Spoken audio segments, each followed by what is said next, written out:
Bienvenue à tous dans ce tutoriel dédié à Scobot, l'application qui vous aide à la rédaction de votre projet de fin d'études en moins de temps et moins d'efforts. Donc, si vous préparez votre projet de fin d'études, cette vidéo est pour vous. Pour accéder à Scobot, rendez-vous simplement sur votre moteur de recherche tel que Google, tapez le nom de Scobot dans la barre de recherche et vous serez redirigé vers le site web de Scobot, accessible à l'adresse scobot.com. Une fois sur la page d'accueil, si vous visitez le site pour la première fois, cliquez sur S'inscrire pour créer votre compte. Vous devez par la suite remplir les champs requis, comprenant votre nom complet, votre adresse email, votre numéro de téléphone WhatsApp, ainsi que votre spécialité selon votre domaine d'activité. Ensuite, créez un mot de passe pour votre adresse email et vérifiez-le. Cochez la case confirmant votre acceptation des termes de service de Scobot, puis cliquez sur S'inscrire. Afin d'activer votre compte, assurez-vous de vérifier les mails envoyés par Scobot. Une fois l'email est vérifié, bien sûr, en cliquant sur « Confirmer mon compte », vous vous retrouvez sur la page Scobot. Donc, lorsque vous souhaitez bien sûr se reconnecter ultérieurement, cliquez sur « Login » ou « Se connecter » pour accéder au service de Scobot, bien sûr en introduisant votre mail et le mot de passe. En fait, pour utiliser Scobot dans la rédaction de votre projet de fin d'études, il suffit d'avoir préalablement un plan de recherche constitué de titres et de sous-titres. Voici un exemple de plan de recherche intitulé AI in Healthcare Between Acceptation and Refusal by Patients, où l'Acceptance of AI in Healthcare est un titre, Clinical AI aussi est un titre, alors que les éléments suivants sont des sous-titres. Il est important de se rappeler que nous communiquons avec une intelligence artificielle. Donc, le choix de termes à utiliser et les détails à saisir revêtent une grande importance, de la nécessité de bien détailler vos titres. Il faut également préparer la liste des mots-clés. Voilà une liste de mots-clés que j'ai préparée pour l'exemple choisi. Il faut préparer les références qui doivent être liées directement au titre de plan. Maintenant, nous avons un plan, des mots-clés et des références. Donc, nous sommes prêts à utiliser l'application Scobot. Une fois connecté à votre compte Scobot, bien sûr, en saisissant notre login et notre mot de passe, voilà. Sélectionnez la langue de votre choix dans les paramètres du tableau de bord de Scobot, à savoir qu'il n'a aucune relation avec la langue de votre recherche. À titre d'exemple, on va choisir le français sur la plateforme de Scobot alors que notre recherche est en anglais. Puis cliquez sur « Ajouter une recherche ». Dans le premier champ, vous rencontrez le titre. Saisissez le titre de votre recherche. Dans notre cas, c'est « AI in Healthcare Between Acceptation and Refusal by Patients ». Vous devez préciser ici les mots-clés. Il suffit de les copier un par un depuis votre plan. Voilà notre premier mot-clé, voilà, acceptation. Donc, on va le coller sur le champ des mots-clés. Deuxième mot-clé.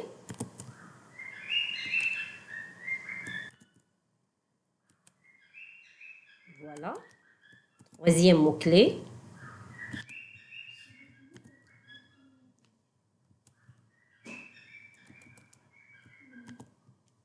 Voilà notre quatrième mot-clé.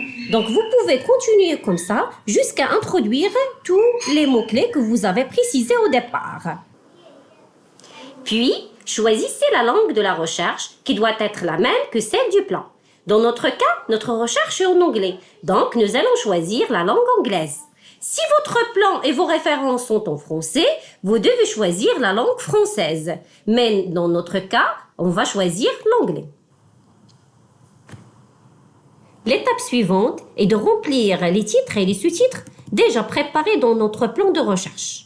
On saisit notre premier titre, dans notre cas c'est Acceptation of AI in Healthcare, puis on ajoute les sous-titres. Voilà notre premier sous-titre. Il suffit de le copier et le coller dans cette case. Voilà. Pour ajouter les sous-titres, il faut simplement cliquer sur ajouter ou bien add subtitles ou bien ajouter des sous-titres. Puis on colle le deuxième. Voilà. Le deuxième. Puis on clique sur add ou bien ajouter subtitles ou bien ajouter sous-titres pour coller le troisième.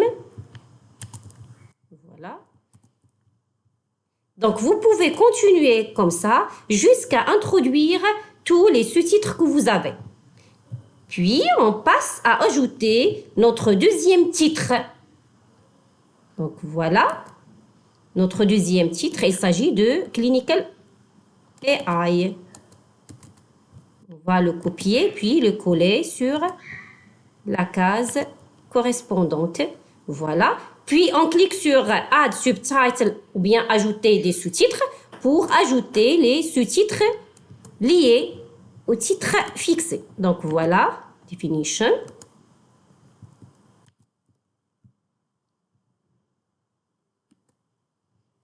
Add, toujours, il faut cliquer sur Add pour ajouter d'autres sous-titres. Voilà le deuxième. Continuez comme ça jusqu'à introduire tous les titres et les sous-titres que vous avez. À la fin, n'oubliez pas d'enregistrer ces éléments en cliquant sur Sauvegarder ou bien créer une recherche. Si vous souhaitez apporter des modifications, vous avez la possibilité de le faire en utilisant le bouton Modifier. Une fois vous cliquez sur Modifier, vous pouvez soit modifier dans le titre, les mots-clés et même dans les titres et les sous-titres. Et toujours, il ne faut pas oublier d'enregistrer vos modifications en cliquant sur Créer une recherche. Passons maintenant à l'étape du téléchargement des références. Pour ce faire, dirigez-vous vers la section Références, puis cliquez sur Ajouter une référence. Vous vous retrouvez sur cette page où vous devez remplir et préciser le nom et l'auteur de chaque référence avant de la télécharger. Il est recommandé de saisir dans le nom de l'auteur, comme vous voyez là, ou bien les auteurs, là on a plusieurs auteurs, le titre, voilà le titre de l'ouvrage, l'article ou bien le book, la source, c'est-à-dire s'il s'agit de journal, ouvrage, conférence, etc. L'année de publication, ainsi que le volume. Vous pouvez ajouter d'autres informations s'il s'agit par exemple d'un book, la maison d'édition, etc. Ajoutez dans la case suivante le nom des auteurs.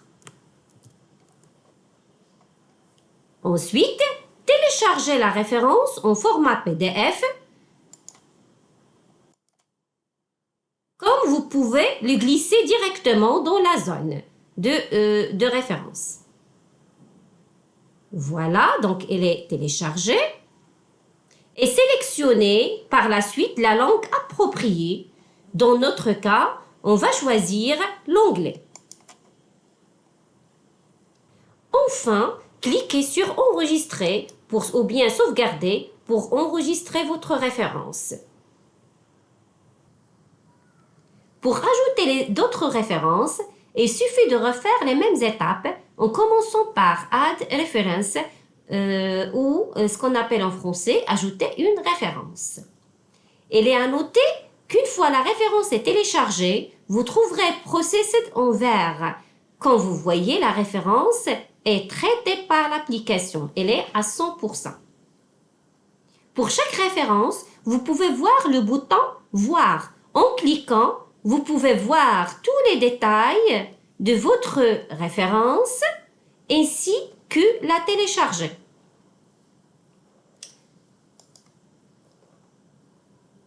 C'est aussi, il y a autre icône où vous pourrez supprimer la référence en cliquant sur Remove from Index ou bien apporter des modifications en cas d'erreur en cliquant sur Edit. En fait, nous avons vu comment ajouter notre plan de recherche et nos références. Maintenant, passons à visualiser nos résultats. Pour le faire, cliquez sur « Résultats de recherche ». Et voilà les résultats qui sont présentés comme suit. Un extrait qui correspond à chaque titre et sous-titre. L'extrait est complet, sans modification ou bien reformulation, et que vous pouvez le visualiser dans sa source. Dans notre cas, cette partie de résultats se trouve dans la page 51 de l'une des références. Vous pouvez visualiser l'extrait dans sa source en cliquant sur cette pagination. Comme vous voyez, voilà la partie de résultats qui se trouve dans la page 51 du référence. Voilà, donc elle se trouve dans la page 51 du référence. Bien sûr, vous trouvez également la citation ou bien la référence. Voilà, donc voilà la citation de l'extrait. Donc avec comme elle a été saisie dans la partie des références. C'est pour cela que nous avons recommandé au départ d'introduire dans le nom de référence le nom des auteurs, l'année, le titre, le journal ou bien la revue, ainsi que le volume, etc. Donc, c'est pour avoir la citation complète là. Nous avons aussi deux options. Celle de copier, elle sert à copier les résultats en cliquant ici, ou bien celle de traduire, qui sert à traduire le résultat en 3 langues. Là, puisque notre recherche est en anglais, nous pouvons traduire le résultat soit en arabe, soit en français.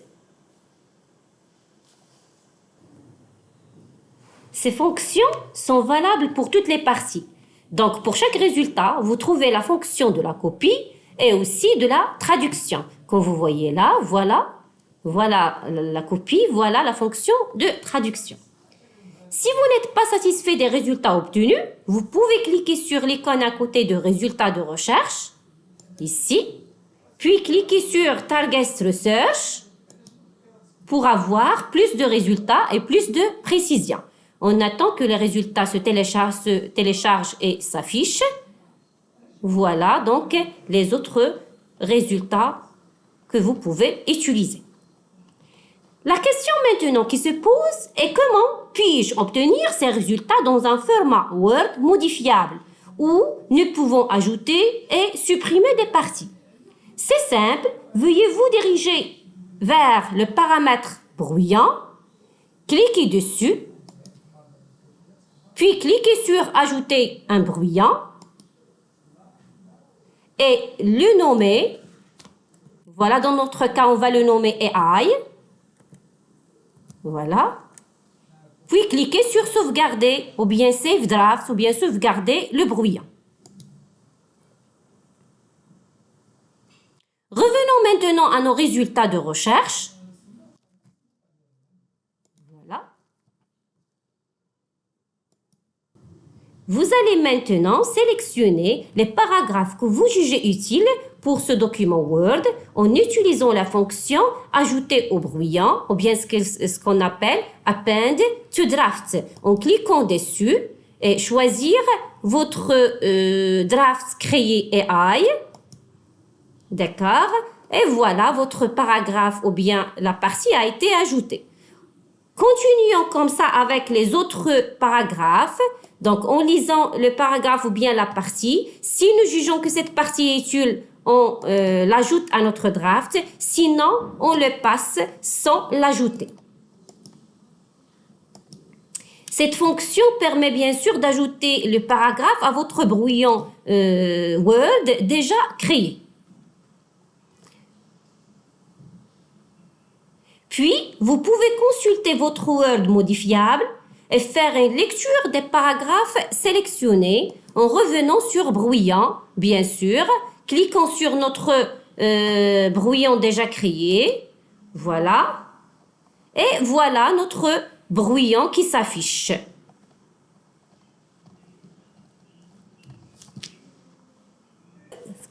Vous pouvez aussi continuer la sélection des parties que vous voyez, que vous voulez qu'il s'affiche dans votre draft en cliquant sur like ou bien dislike. Donc voilà, si vous aimez le paragraphe ou bien si vous aimez que cette paragraphe s'affiche dans votre Word, cliquez sur like. Si vous n'aimez pas, donc cliquez sur dislike.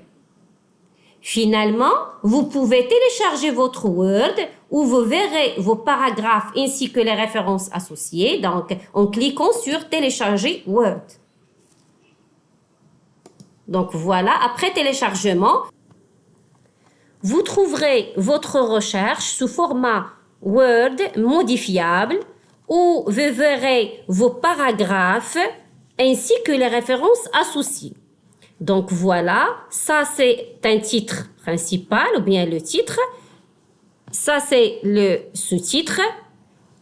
Voilà le paragraphe ou bien l'extrait ou bien le résultat associé au sous-titre.